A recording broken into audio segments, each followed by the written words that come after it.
হ্যাঁ আমি যেটা বলতেছিলাম, বলো। হ্যাঁ তারপরে আছে না, হ্যাঁ তারপরে চোখটা বন্ধ করো, তারপর বলতেছি, তারপর আমি তোমাকে আমি টি শার্ট তো এরকমের বানাইছি আমার ইচ্ছা তাই। না, তুমি আগে চোখ বন্ধ করো না, শুনে জবাব দিবি না কুত্তা, তোরে আমি সবকিছু শিখামো। হুম, হুম। আমি তো চাই তো এগুলা। শুনি তো চাই এগুলো লুচ্চা। চোখ বন্ধ কর। হুম, তারপরে আছে না, এখন আমি শাড়িটা পরে আসলাম, হ্যাঁ হুম, তখন তুমি আসলা, দরজা খুললাম, আমার নাভিটা বের করে রাখলাম, ঠিক আছে, হুম, আর হচ্ছে ওই যে পিছন দিক দিয়ে যে গলা বড়ছে ওটাকে বাঁধলাম, এক পাট করে শাড়িটা পরলাম। তারপরে দুধগুলো আছে না, হুম। নিশিতা শাবনামের মতো বলতেছে কিন্তু। হ্যাঁ বল, সমস্যা নেই। তারপরে দুধগুলা আছে না, হ্যাঁ এরকম থাকবে সোজা হয়ে, ব্লাউজের উপর দিয়ে তো খুব কিউট লাগতেছে বুঝলি। হুম, তারপরে শাড়িটা পরে কালো তোমার কাছে আসলাম, তখন দরজাটা খুললাম, তো তোমাকে বললাম আমাকে পড়াবে না আজকে, আমাকে পড়াও, ঠিক হুম, আছে পড়াশোনা কর। তখন তুমি দেখে তারপরে আমাকে এইভাবে কোলে তুলে নিলে, নিয়ে হ্যাঁ ফালাইলে বিছানাটার উপরে, তারপর আমাকে কিস করতেছিলে, তারপর আমি তোমাকে তোমার উপরে উঠে তোমাকে কিস করতেছিলাম। কি মজা। হুম। আমার তো এখন ইচ্ছে করে তাই। উম, তারপর তুমি আমার শাড়ির আঁচলটাকে এরকম ছুঁড়ে ফেলে দিলে, হুম, তারপরে উম, গলার নিচে সাইডে ব্লাউজটাকে খোলার চেষ্টা করছো আর কিসে দিতেছো, আর নাপিতে নাপিতে যখন তুমি আমাকে কিস করতেছিলা তখন ইস হুম। হয়েছে। কই মনোযোগ দিয়ে শুনতেছে। ও হুম, মাই গড, খুব কিউট লাগতেছিল না আমাকে, বলো। হুম, এইভাবে তো ভালো। কই এইভাবেই তো ভালো। হ্যাঁ, এক এক রকমের এক এক ভাবে, এটাই তো ভালো। হ্যাঁ এটাই ভালো। কতদিন লাগবে এরকম ভালো? সারা জীবন। হুম। তারপরে কিবরিয়া ভাই আসলো, এসে কলিং বেল বাজাচ্ছে, দরজাই খুলছো না, তো তারপর তুমি বললা কে, তখন কিবরিয়া বললো ওই মাদারচোদ, আমি দরজা খুলছি। আমি বলবো যা পরে আইগা, এখন করিনি। না তুই পরে আয়। না, আরে না, আমি তো দেখা যাবো না, সমস্যা নেই, খুল। আইসি এখন আবার যাবো, 5-6 তলা বাইরে উঠছি, এখন আমি নামতে পারবো না, আরে খুল তাড়াতাড়ি। তখন আমি হাসতে থাকবো আর তুমি বলবো শালার পোশালা হারার সময় পাবো না। দেখেছো তোমার সেই হাসিটা কিন্তু আমি শুনেছি, হুম, কিউট কিউট বাচ্চা আমার। হ্যাঁ, তারপরে এরকম বলবে আর তুমি কিস করতেছো আর আমি তোমাকে জড়িয়ে ধরতেছি, ঠিক আছে, আমি তোমাকে কিস দিতেছি। তো হুম, ও আবার আবার কোনদিন তাকাচ্ছে, আচ্ছা বলতেছে ওরে শালা দরজা কি খুলবি না আর কথা কমো না তোর লাগে। আর তুমি বলতেছো উফরে আই দাঁড়া একটু আসতেছি।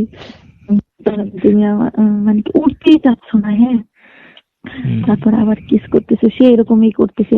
তো আমাকে বললো যে আচ্ছা ওরে খুললে দে দরজাটা, সেটা পাশে রুমে বসুক, আমরা কাজ শেষ করে পরে করবো। তো তুমি দরজাটা খুলে দিয়ে এসে বললে যে তুই দরজা লাগাই পরে ওই ঘরে আমি আইতাছি, ঠিক আছে। হুম, তারপরে ও বসলো, তুমি করলা অনেকক্ষণ এনজয় করলা, আমিও করলাম, ঠিক আছে। তারপর তুমি এরকম কিস করে তোমাকে নিচে ফেলে আবার আমি তোমার উপরে উঠেছি, কিস করছি। তারপর শেষ। তারপরে আছে না, তুমি কি করলা জানো, টাওয়াল হুম। পরে গেলা ওর সামনে। সে তোমাকে আঠের মতো দিচ্ছিল, তুমি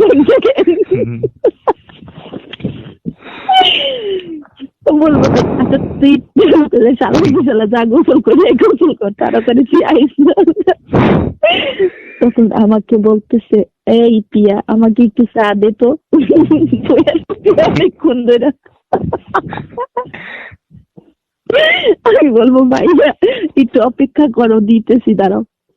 তুমি বলবো কে চা বাইরে গিয়ে খামু আনে, চল দাঁড়া আইতেছি 2 মিনিট। তখন তুমি গোসল করে রেডি হচ্ছে, তারপরে আমার ওই ভাইয়া জিজ্ঞাসা করতে, কি রে কেমন কি করলি তুই? তখন তুমি বললা যে হ্যাঁ দুস্থ আর বলিস না, দলে আর সারতে বলছে আর করিস না, আমার অবস্থা খারাপ হয়ে যাবে। তারপরে আমি গোসল করে এসে চা দিলাম, সে আলাপ করলো, অনেক গল্প করলাম, সে ভাইয়া চলে গেল। মানে প্রায় ভাইয়া এসে এমনি আমাদের কি ডিস্টার্ব করে দরজা খুলে, কেমন না অনুভূতিটা? যাইবো না। আরে যাবে, এটা দুষ্টামির ক্ষেত্রে মাঝে মধ্যে দরজা খুল, না হলে কিন্তু চলে যাইতে। বেসিক্যালি এভাবেই তো কথা বলা হয়, তাই না? ওই মাদার সেড, তুমি শালার ফসলা, মানে এরকম ভাবে কথা বলা হয় না, বলো? হ্যাঁ, হয়েছে। তাহলে অনুভূতিটা কতটা সত্যি দেখলে। এখন তোমার ঘুমটু কি ঘুমাচ্ছে না ওরকমই আছে? শেষ তো, ঘুমাচ্ছে না। ঘুমাবে না। কেমন আমার অনুভূতিটা? এটাই যদি হয় ভালো হয় না বলো? এগুলো তো চাচ্ছি। এগুলো তো এদিকে আজকে কি ঘুমাইছে আলাপ করবার কোনো চালা তোরে এত খারাপ বানাইতেছে তুই, তাই এমনি বলবে, বুঝলি? কবে যাবে বাড়ি, যাবে কবে? কি বিয়ে ভাই? বলতে পারি না, মনে হয় যাইব না পরীক্ষার আগে, মনে হয়। আরে আজ কি করব, আজকে মাসের 20 তারিখ, আর না যাইব 9 দিন বাকি আছে। পরীক্ষার আগে যাইব না। তুমি ভাইয়ার কাছে থাকবে আজকে, বুঝলে? মন খারাপ করবে না বাচ্চা।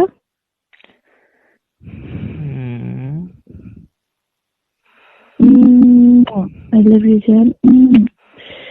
Cute baby. কামড় দিন কিন্তু। আচ্ছা, আমি যদি তোমার ঠোঁটে একটু হালকা কামড় দিই, আমি কিন্তু তোমার জিহ্বা খেয়ে ফেলবো, সেটা জানো তুমি? তা তো ভালো, আমি তো খেতে পারবো। জিহ্বা কিন্তু থাক, আর কিছু বলবো না ভাই, মনে করবি আমাকে।